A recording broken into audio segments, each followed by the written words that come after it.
The palace gates have never felt colder. Moments ago, King Charles made a decision so unprecedented it rippled through the entire monarchy. Camilla's family, once embraced under royal arms, is now barred from the nation's most sacred ceremonies. For decades, the royal stage had been one of tradition, unity, and the careful weaving of family ties. But this sudden decree struck at the very core of that image. In an instant, the message was clear. Certain doors within the palace would now remain firmly shut. There was no polite phrasing, no vague language to soften the blow. This was a direct, deliberate act of exclusion. The news did not emerge through whispers or subtle court movements. It broke with the force of a thunderclap. First, it was delivered in private to a select circle of senior advisors and aides, the kind of controlled disclosure the palace prided itself on. But control is a fragile thing in an institution fueled by intrigue. Before the ink had fully dried, the contents of the decree found their way to the press. By morning, the nation was awake to headlines that questioned the stability of the king's marriage, the unity of the monarchy, and the fate of those who had, until now, been part of its ceremonial life. Ceremonies in the royal hierarchy are not mere events. They are sacred rituals. From the grandeur of state openings to the solemnity of national memorials, they serve as the binding fabric between the crown and its people. To attend is to be seen as part of the monarchy's heart. To be excluded is to be marked deliberately and publicly as an outsider. Camilla's family had walked in processions, sat in gilded pews, and stood on palace balconies. Now, they faced an abrupt and undeniable fall from grace. Inside Clarence's house, the initial reaction was a storm behind closed doors. Those loyal to Camilla scrambled to understand the scope of what had just been stripped away. Was this a temporary measure or a permanent exile? Had the king acted in a moment of personal anger? Or was this a calculated move, months in the making? Courtiers speculated in hushed tones, avoiding eye contact in hallways, fearful of choosing the wrong side too soon. Outside the palace walls, rumors began to swell. Some claimed the decision stemmed from a matter of loyalty, that certain family members had shown too much independence, too much ambition for the king's comfort. Others insisted it was the shadow of a scandal, one that had yet to fully emerge into the light, but threatened to embarrass the monarchy if not contained. There were those who whispered of survival, of a king increasingly aware of public scrutiny, eager to draw a hard line to protect the crown's image at any cost. The public statement, brief, polished, and stripped of detail, did nothing to quiet the speculation. Instead, it hinted at a deeper fracture, one that could not be smoothed over with formal language or public smiles. And in that silence, the air grew thick with anticipation. The decision was not simply about attendance. It was about trust, legacy, and the invisible rules that govern the royal court. But to understand the king's boldest strike yet, we must look behind the palace curtains where loyalty has been tested and betrayal has been brewing for years. This was not a decision born in a single night.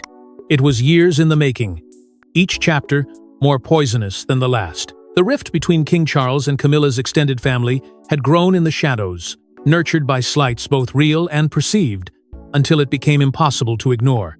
It began subtly, almost imperceptibly, as private unease moments when Charles's expression tightened after a careless remark, or when a meeting ended just a little too abruptly.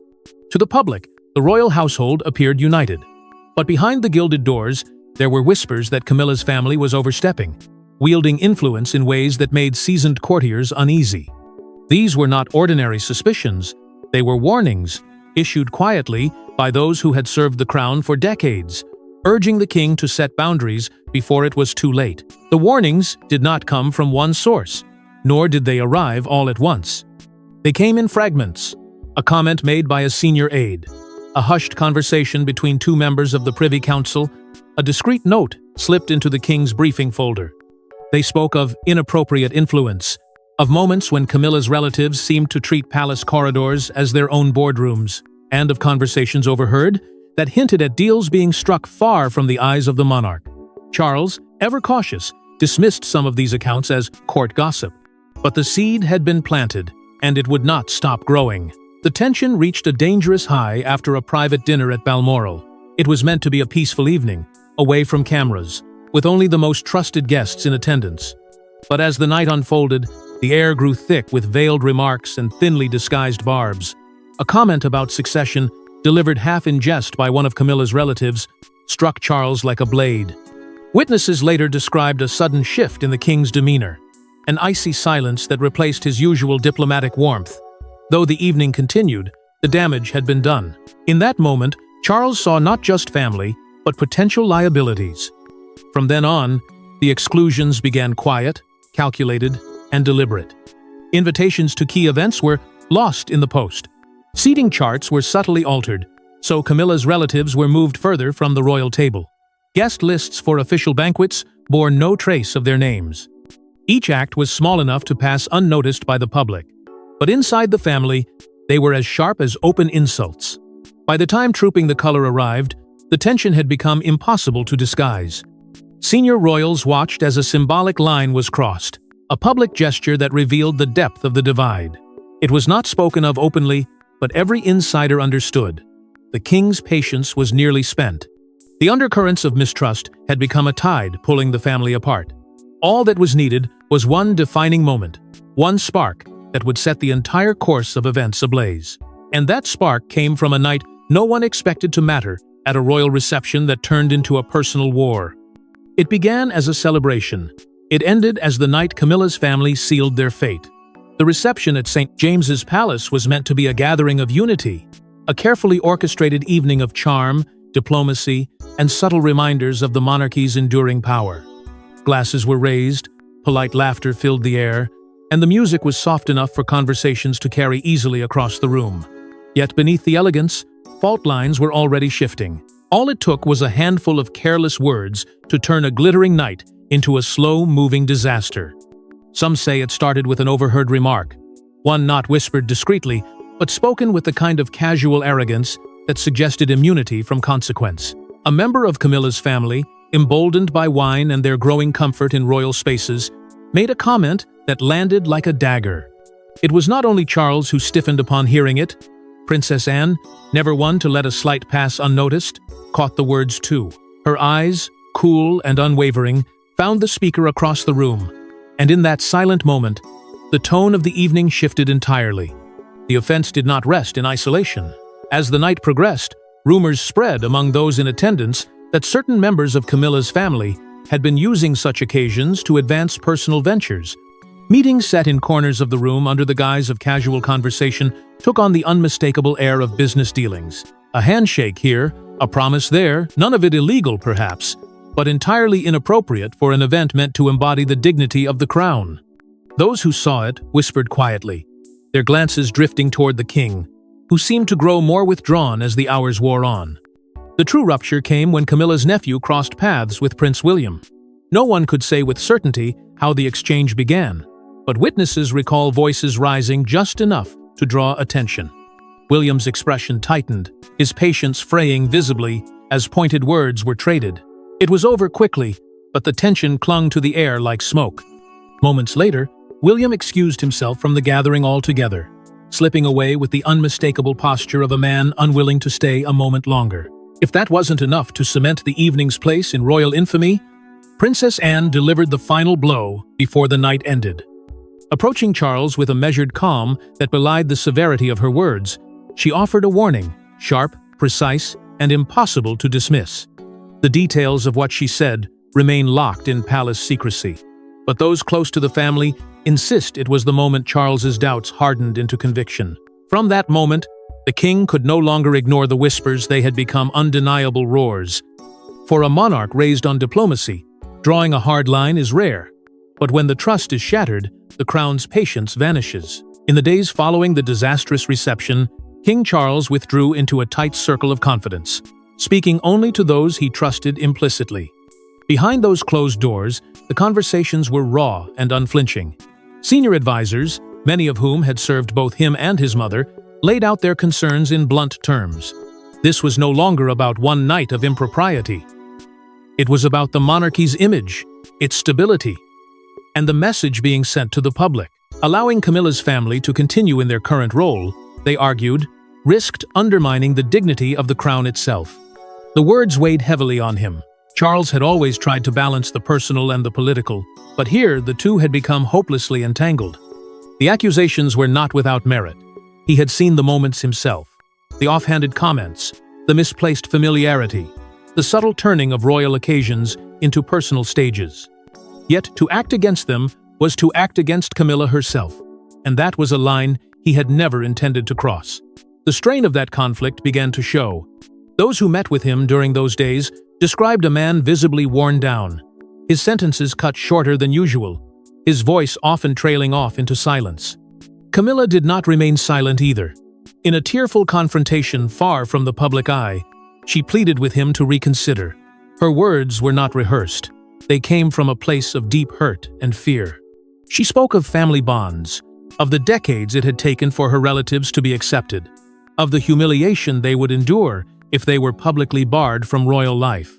It was not just a request, it was a desperate attempt to protect the people she loved from the kind of ostracism she had once felt herself. But if Camilla's plea was rooted in emotion, William's intervention was grounded in duty. The Prince of Wales, careful but unwavering, told his father in private that boundaries must be respected. It was not a suggestion, it was a warning. William made it clear that the crown could not appear vulnerable to private influence, no matter whose family was involved. His loyalty to his father was absolute, but his loyalty to the monarchy was greater still. Charles spent that final night in restless thought. He rose from bed more than once, pacing the length of his study, reading and rereading the statements prepared by his legal team. He knew the cost of action would be high, but the cost of inaction could be devastating. Sleep never came. Instead, there was only the steady, growing certainty that the decision had already been made in his mind, even if his heart resisted it. And then came the morning when the pen touched parchment, and the royal decree was sealed. It was more than ink, it was a line in the sand. The decree, drafted in the hushed offices of the king's private council, carried the kind of precision and symbolism that only a monarch's hand could deliver. Every word had been weighed, every phrase sharpened for maximum clarity and authority. There was no ambiguity, no space for misinterpretation. The language spoke not only of exclusion, but of permanence, an unmistakable declaration that Camilla's family would no longer be part of the nation's most sacred royal rights. It was a document that would outlive the whispers, the arguments, and the private pleas. It would stand as a legal and moral barrier for years to come. This was not the kind of order that could be buried in a diplomatic pouch or tucked away in the palace archives. Charles had made a deliberate choice. It would not arrive through an intermediary, nor be dispatched by post. Instead, the decree was carried by hand to Clarence House, placed directly into the keeping of the Queen Consort's household. That decision alone was a masterstroke of symbolic authority. It was not merely policy, it was confrontation, delivered face-to-face through the weight of parchment and the seal of the crown. The first to read it aloud were not Camilla or her closest relatives, but the palace staff who served her. In the stillness of the morning, the words echoed through the private corridors like a tolling bell. Some were stunned into silence, others exchanged wary glances, knowing this was the kind of change that could never be undone quietly. The staff, who had once balanced the delicate task of serving two worlds, the king's and the queen consort's, now saw the line drawn between them in stark relief. Outside those walls, the news spread like wildfire. Within hours, reporters were camped along the palace perimeter, editors scrambling to push special editions to print. The story leapt from page to screen, from television bulletins to social media feeds, each outlet layering speculation upon speculation. The narrative fractured into a dozen versions. Was this a matter of dignity? Or revenge? A political safeguard? Or a personal vendetta? Whatever the explanation, the effect was the same. The monarchy was in the center of yet another storm, and this time, the king himself had lit the match. Perhaps the most striking element of the decree was a single phrase, buried in the middle, yet impossible to overlook. Effective immediately. Those two words stripped away any notion of compromise. There would be no grace period, no quiet exit. Invitations were revoked, ceremonial roles dissolved, and the door to royal events slammed shut in the space of a heartbeat. And behind that phrasing lay another subtle but potent feature. The legal architecture, ensuring the order could not be undone without the king's explicit approval. It was a safeguard designed to outlast a momentary quarrel, to protect the decision against any attempt at reversal. But the real storm wasn't the decree. It was the fury it unleashed inside the walls of Buckingham Palace. No one in the room had seen Camilla like this before, not even Charles. The moment the decree was read to her in full, the restrained composure she had honed over decades of public life crumbled. Her voice, sharp and unyielding, cut through the quiet like a blade. Reports from those present speak of a confrontation that began in raised tones and escalated into a storm of words neither side could take back. She accused Charles of humiliating her not privately, where they could have resolved their grievances behind closed doors, but in front of the entire world. Every headline, every news bulletin, every whisper in the corridors of power felt, to her, like a public stripping of her dignity. It wasn't only anger, it was pain. The kind of pain that comes when loyalty and love feel betrayed in the same breath. She spoke not only for herself, but for her family. People she insisted had stood by Charles when others doubted him. People who had weathered the storm of public opinion for years. And now, she said, they were being cast aside like they had never mattered. Her words weren't carefully measured. They were raw, born from a wound that had been deepening for months, perhaps years. The argument quickly reached dangerous ground. Camilla, her voice trembling but defiant, threatened to withdraw from certain royal duties in protest. If her family was to be treated as outsiders, she questioned why she should stand at Charles's side during state occasions, why she should smile for a public that was being encouraged to see her as separate from the man she had married. It was a challenge not just to the decision, but to the balance of their marriage and the public face of the monarchy itself. Charles, caught between the authority of the crown and the vulnerability of a husband, held his ground. The weight of his position demanded he remain resolute, but each exchange between them was another fracture in the fragile bridge they had built over the years. The clash between personal love and royal duty had never been so stark, and the consequences of that collision now hung over them both. Through it all, Anne was there, silent, unblinking, her presence as formidable as any spoken word. She did not intervene, but her stance alone spoke volumes. To Camilla, it was a reminder that there were others in the family who supported the king's decision wholeheartedly. To Charles, it was a reinforcement of the choice he had made, no matter how painful it proved to be. But the queen consort's anger was just the opening act. Next came the rebellion brewing in her own family. They were no longer welcome, and they were not going quietly. In the days after the decree, Camilla's family moved with a calculated defiance, choosing the battlefield carefully and striking where the monarchy was most vulnerable to public perception. Stories began appearing in sympathetic newspapers, not as blatant attacks, but as carefully curated sources close to the family accounts. Each one painted them not as opportunists, but as loyal supporters, now cruelly cast aside. The message was subtle yet powerful. This was not just a royal decision, it was a personal betrayal. Tabloids seized on the narrative, fueling a wave of public sympathy. TV debate panels lit up with opposing voices, some defending the king's right to protect the dignity of royal tradition, others decrying what they saw as a double standard. Why, they asked, should Camilla's family be treated differently when other royal relatives had been forgiven for far greater offenses?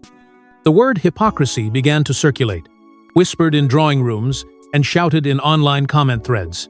Each repetition chipped away at the carefully polished image of a decisive united monarchy. The fight didn't stay confined to the press.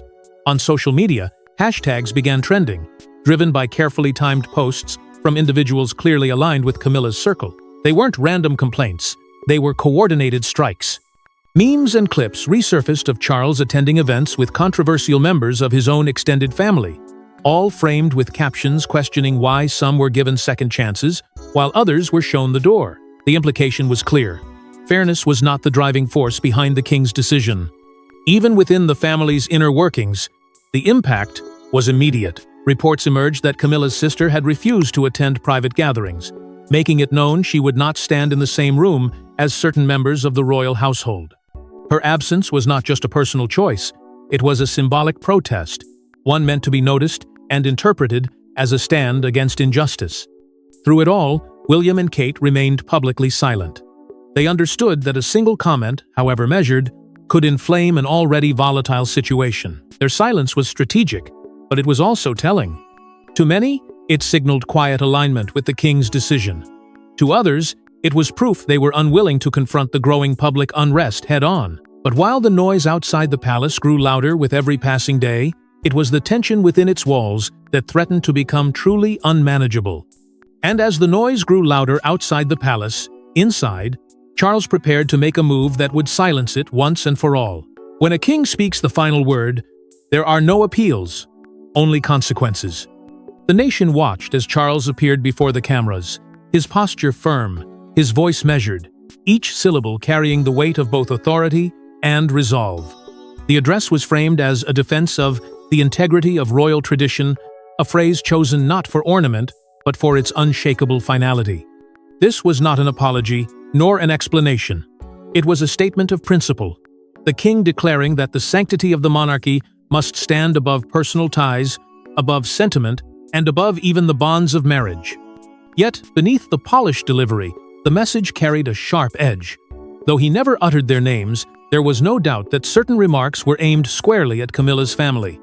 He spoke of the dangers of blurring lines between public duty and private interest, of the responsibility borne by those who walk within the ceremonial shadow of the crown.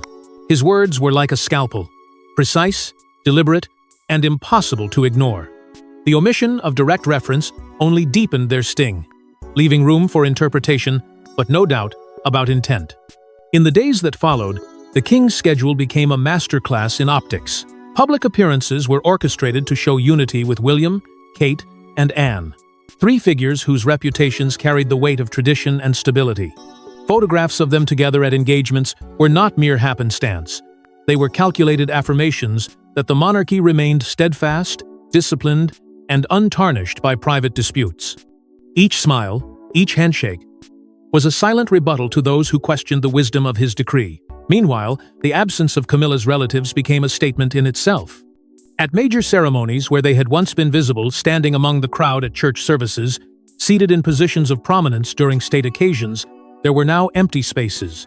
Those absences became talking points in the press, evidence that the king's decision was not a symbolic gesture, but an enacted reality. The visual void was as powerful as any speech. Public opinion, which had been divided in the initial days after the announcement, began to shift. Editorials praised the king's decisiveness, framing his action as a necessary reinforcement of the boundaries that safeguard the monarchy. Polling reflected a gradual climb in approval ratings, with many citizens expressing relief that he had chosen duty over domestic compromise. The storm had not fully passed, but for the first time in weeks, it seemed the crown had regained its footing. And yet, there was an unmistakable undertone in his final words, a quiet warning that this was not the end, but the dawn of a new era, in which the lines between the monarchy and the outside world would be drawn more sharply than ever before. Those who sought to cross them would find the path closed, the gates barred, the king unyielding. And as the palace gates closed on Camilla's family for good, the question remained, had the king saved the monarchy, or fractured his marriage beyond repair? Thanks for watching. Don't forget to like and subscribe, and we will see you in the next one.